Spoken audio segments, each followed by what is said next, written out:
राधे राधे दोस्तों, welcome to my YouTube channel Radha Krishna channel पर आप सभी का स्वागत है दोस्तों।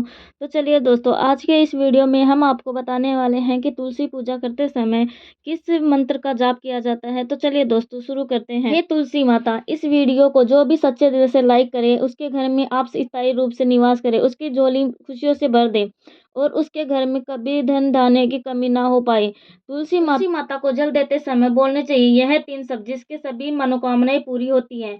आज हम इस वीडियो में जानेंगे तुलसी माता को जल देते वक्त कौन से शब्द बोलने चाहिए।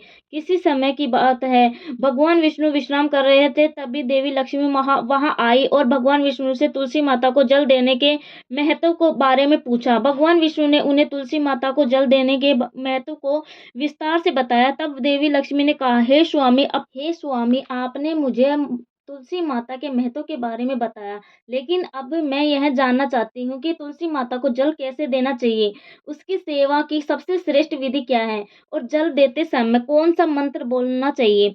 भगवान विष्णु ने उत्तर दिया, प्रिय देवी, जैसा कि मैंने तुम्हें तुलसी माता के महत्व के बारे में बताया, उसी प्रकार तुलसी माता को जल देते समय बोला जाने वाला मंत्र भी बहुत महत्वपूर्ण है। यह मंत्र 3 शब्दों का है, लेकिन इसका प्रभाव अत्यंत शुभ और कल्याणकारी है। जो भी रोज तुलसी माता को जल देते समय इन 3 शब्दों का उच्चारण करेगा, उसके घर में माँ लक्ष्मी का वास होगा, उसकी दरिद्रता समाप्त हो जाएगी और उसे अपार धन धान्य की प्राप्ति होगी। मंत्र के महत्व को बताते हुए भगवान विष्णु ने कहा, इस मंत्र का महत्व सुनने से ही मनुष्य के सभी पाप नष्ट हो जाते हैं। उसे हजारों वर्षों तक तुलसी माता को जल देने के पुण्य का फल मिलता है। फिर भगवान विष्णु ने देवी लक्ष्मी को एक कथा सुनाई। उन्होंने कहा, दक्षिण दिशा में यमनगरी नामक एक नगर था, जहाँ रमेश नाम का ब्राह्मण रहता था। वह अत्यंत पापी और गलत कामों में लिप्त व्यक्ति था। जन्म से ब्राह्मण ब्राह्मण होते हुए भी वह धार्मिक कार्यों से दूर रहता था। ना वह पूजा करता था, ना ही जप और ना ही किसी का सत्कार करता था। वह मंदिरापान और मांसाहार भी करता था और हमेशा अनैतिक कार्यों में व्यस्त रहता था। और वह ब्राह्मण दिन में खेत में काम करके पत्ते बेचकर अपनी जीविका चलाता था और रात में वेश्याओं के पास जाता था। इस प्रकार उसने अनेक वर्षों तक अपना जीवन इसी पाप पूर्ण तरीके से बिताया। फिर एक दिन वह दुर्बुद्धि ब्राह्मण पत्ते इकट्ठा करने के लिए एक आरसी की वाटिका में पहुंचा और पत्ते तोड़ने लगा। तभी एक काले सर्प ने, जो काल के रूप में वहां उपस्थित था, उसे काट लिया। उसी समय उसकी मृत्यु हो गई। उसकी मृत्यु के तुरंत बाद यमराज के दूत वहां प्रकट हुए और उसकी आत्मा को लेने के लिए आए। वे उसके यमलोक के जाने के लगे। मार्ग में वह ब्राह्मण यमदूतों के सामने रोने लगा और विलाप करने लगा। उसने कहा, हे दूतों, मुझे कहाँ ले जा रहे हो? मुझे छोड़ दो, मेरे प्राण बचा लो। लेकिन यमदूत बोले, अरे पापी ब्राह्मण, तेरे दुष्कर्म के कारण तुझे यह दंड मिला है। अब यमराज तुझे घोर नरक में डालेगा। यमलोक पहुंचने पर चित्रगुप्त ने इस ब्राह्मण का पूरा लेखा जोखा प्रस्तुत किया। उन्होंने कहा, हे धर्मराज, इस ब्राह्मण ने अपने पूरे जीवन में केवल पाप किए हैं। इसने कभी कोई पुण्य कार्य नहीं किया है। धर्मराज ने दूतों से कहा, हे दूतों, इस घोर पापी ब्राह्मण को नरक में डाल दो, इसे अपने कर्मों का फल भोगना होगा। यमदूत इस ब्राह्मण को नरक में ले गए और उसे भयंकर अग्नि में धकेल दिया। वह कई वर्षों तक नरक में यातनाएं सहता रहा। उसके बाद उसे अगले जन्म में बैल के रूप में जन्म लिया और बैल का शरीर पाकर उसने भारी बोझ उठाने का कार्य किया। उसका मालिक उससे दिन रात काम करवाता था। जब उसकी शक्ति समाप्त होने लगी तो मालिक ने उसे एक लंगड़े आदमी को बेच दिया। वह लंगड़ा आदमी उस बैल का उपयोग अपने बोझ उठाने के लिए करता था। बैल ने 8 वर्षों तक उसकी सेवा की। फिर एक दिन वह बैल लंगड़े आदमी को लेकर एक ऊंचे पर्वत पर चढ़ा। अधिक परिश्रम और थकान के कारण वह बैल मूर्छित होकर गिर पड़ा और अंतिम सांसें लेने लगा। वह खड़े लोगों को उस बैल पर दया आ गई। उन्होंने उसके मुख में पानी डालने का प्रयास किया। उसी भीड़ में एक एक पुण्य आत्मा व्यक्ति भी था। उसने अपने पुण्य का थोड़ा-सा भाग उस बैल को दे दिया। इसे देखकर अन्य लोगों ने भी अपने पुण्य उसे देने शुरू कर दिया। उसी भीड़ में एक वेश्या भी खड़ी थी। तब सभी अपना पुण्य उस बैल को देकर उसका उद्धार करने का प्रयास कर रहे थे। यह देखकर उसने भी अपना पुण्य उस बैल को दे दिया। कुछ देर बाद उस बैल की मृत्यु हो गई। फिर उस स्थान पर यमदूत आए और उस बैल के शरीर से उस ब्राह्मण की आत्मा को निकाल कर यमलोक ले गए। यमलोक में पहुंचने पर उसे यमदेव के सामने प्रस्तुत किया गया। चित्रगुप्त ने जब उसका लेखा जोखा देखा तो वह चकित रह गया। वेश्या के द्वारा दिए गए पुण्य के कारण उसके सभी जन्मों के पाप नष्ट हो चुके थे। यमदेव ने कहा, हे ब्राह्मण, उस वेश्या ने मुझे अपना पुण्य देकर तुझ पर बड़ा उपकार किया है। उसी के पुण्य के प्रभाव से तुम्हारे सभी पाप नष्ट हो गए हैं। इसलिए अब तुम्हें फिर से मनुष्य जन्म प्राप्त होगा। इस प्रकार वह ब्राह्मण पृथ्वी पर एक उत्तम ब्राह्मण कुल में जन्म लेता है। उस महापुण्य के प्रभाव से उसे अपने पूर्व जन्म की सारी बातें याद आने लगती है। जब वह बड़ा होता है तो उसे यह ध्यान आता है कि पिछले जन्म में जब वह था तब एक वेश्या ने उसे अपना पुण्य दिया था। उसके मन में उस वेश्या के बारे में जानने की उत्सुकता जागती है। वह वेश्या का पता लगाकर उसके नगर में पहुंचता है और वह वहां वेश्या जो अब बूढ़ी हो चुकी थी उसे मिल जाती है। वह ब्राह्मण उसके सामने जाकर बार बार प्रणाम करता है और धन्यवाद देने लगता है।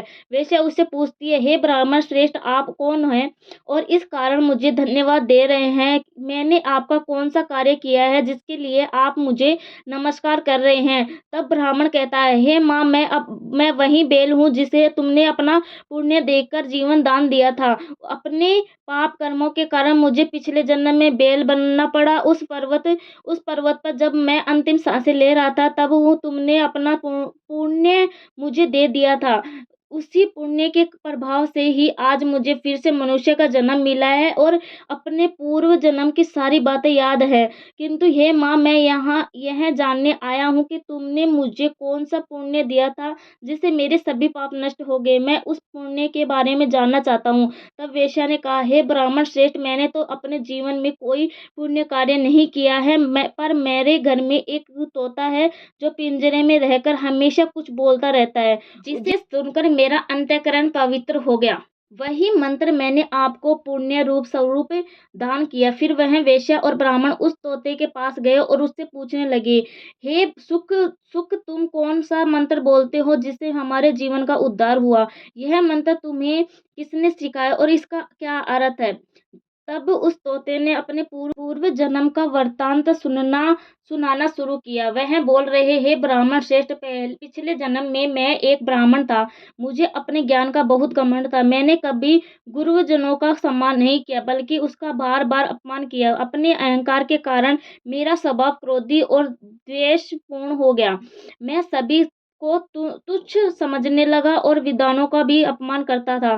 कालांतर में मेरी मृत्यु हो गई और मुझे यमलोक के ले जाया गया।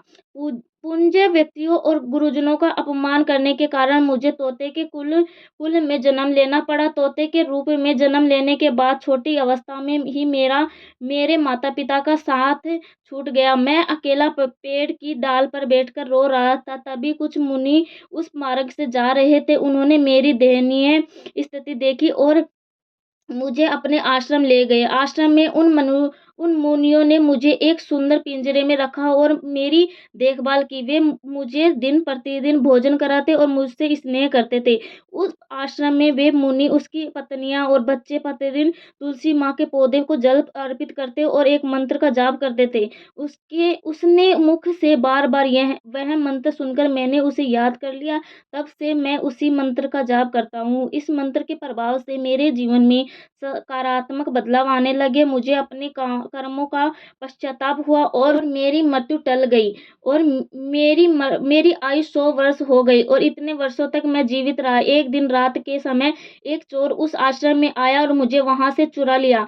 बाद में इस वेश्या ने उस चोर से मुझे खरीद लिया। वेश्या के घर आने के बाद भी मैं वही मंत्र बोलता रहा। इस मंत्र को सुनकर इस वेश्या का अंतःकरण पवित्र हो गया और इसने अपना पुराना जीवन छोड़कर भगवान विष्णु की भक्ति करने शुरू कर दी। हे हे ब्राह्मण देव, उसी मंत्र के प्रभाव से मेरे और इस वेश्या के सभी पाप नष्ट हो गए हैं। यही मंत्र आपको भी पाप मुक्त कर चुका है। इस प्रकार तोते ने इस ब्राह्मण को और वेश्या को पूरा वृत्तांत सुना दिया। ब्राह्मण और वेश्या दोनों बहुत प्रसन्न हुए। उन्होंने तय किया कि अब ये प्रतिदिन तुलसी माँ को जल अर्पित करेंगे और उस मंत्र का जाप करेंगे। कुछ समय बाद उस ब्राह्मण, वेश्या और तोते ने मंत्र के प्रभाव से दिव्य विमानों में बैठकर विष्णु लोक की यात्रा की। भगवान विष्णु ने देवी लक्ष्मी से कहा, हे देवी, देखा आपने, केवल तुलसी माँ के मंत्र के प्रभाव से उस तोते और ब्राह्मण के सभी पाप नष्ट हो गए। इसीलिए हर व्यक्ति को प्रतिदिन तुलसी माँ को जल अर्पित करते हुए इस मंत्र का जाप अवश्य करना चाहिए। वह मंत्र इस प्रकार है, ओम वृंदावन स्वाहा, ओम वृंदावन स्वाहा। जो स्त्री प्रतिदिन तुलसी माँ के सामने इस मंत्र का उच्चारण करेगी वह सौभाग्यशाली बनेगी। जो पुरुष इसका जाप करेगा उसे अक्षय धन की प्राप्ति होगी। जिस घर में प्रतिदिन तुलसी माँ की पूजा होगी वहाँ लक्ष्मी जी का सदा वास रहेगा। तुलसी माँ का यह मंत्र फलदायी और सिद्धियों को प्रदान करने वाला है। स्त्रियों को स्नान करने के बाद बाल बांधकर मांग में सिंदूर लगाकर तुलसी माँ को जल चढ़ाना चाहिए। साथ ही तुलसी माँ की परिक्रमा करनी चाहिए। शाम के समय तुलसी माँ के पास दीपक जलाने से घर में सुख समृद्धि आती है। भगवान विष्णु की पूजा तुलसी माँ के बिना अधूरी है। तुलसी का एक पत्ता चढ़ाने से भगवान को उतनी ही प्रसन्नता मिलती है, हजारों अमृत के घड़ों से नहाने पर भी नहीं मिलती। जो भी व्यक्ति तुलसी माँ का सम्मान करेगा और उसके इस मंत्र का जाप करेगा उसे न केवल इस लोक में बल्कि परलोक में भी शुभ फल प्राप्त होगा।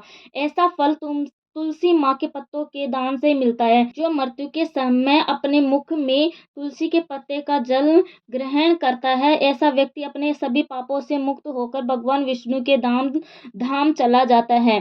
भगवान विष्णु कहते हैं, पूर्णिमा, अमावस्या, द्वादशी और सूर्य संक्रांति के दिन मध्याह्न काल, रात्रि और अशोक के समय तेल लगाकर बिना स्नान किए अथवा बिना हाथ पैर धोए रात्रि के वस्त्र पहनकर तुलसी के पत्ते तोड़ना महापाप होता है। श्राद्ध, व्रत, दान, प्रतिष्ठा और देव पूजा के लिए तोड़े गए तुलसी के पत्ते 3 रात तक पवित्र रहते हैं। तुलसी के पत्तों को बिना नष्ट किए उसके अग्रभाग को तोड़ना चाहिए। तुलसी की मंजरी को सभी फूलों से श्रेष्ठ मानी जाती है। उसे तोड़ते समय पत्तियों का होना आवश्यक है। पौधे को बिना हिलाए केवल अग्रभाग को तोड़ना चाहिए ताकि पूजा का फल और बड़े तुलसी के पत्तों को कभी नाखून से नहीं तोड़ना चाहिए, क्योंकि इससे पाप लगता है। रात्रि के समय तुलसी के पौधे को छूना या उसके पत्ते तोड़ना अशुभ माना जाता है, क्योंकि रात्रि में वह निद्रा अवस्था में होता है। गुरुवार को तुलसी के पौधे में थोड़ा कच्चा दूध अर्पित करें और इस दौरान ओम नमः भगवते वासुदेवाय नमः ओम मंत्र का जाप करें। तुलसी के पौधे के पास शालिग्राम रखें और तिल चढ़ाएं। शालिग्राम पर तुलसी के पत्ते रखकर चंदन का तिलक करें। अगर कोई महिला मानसिक धर्म में है तो तुलसी की पूजा से बचे, क्योंकि इस समय तुलसी को छूना पाप होता है, जिससे महिला की दुर्गति को हो सकती है। भक्तों, इस प्रकार भगवान विष्णु ने देवी लक्ष्मी को तुलसी के जल देने के मंत्र का महत्व बताए। इस कथा को सुनकर कृपया कमेंट करके बताइए कि आपको यह कथा कैसी लगी। यदि यह जानकारी आपके लिए लाभकारी रही तो वीडियो को लाइक जरूर करें। अगर आप सभी माँ लक्ष्मी को अपने घर में लाना चाहते हैं तो कमेंट बॉक्स में जय माँ लक्ष्मी, आपका हमारे घर में स्वागत है जरूर लिखें। साथ ही हमारे चैनल को सब्सक्राइब करें। इस वीडियो को देखने के लिए धन्यवाद। आपका दिन शुभ हो।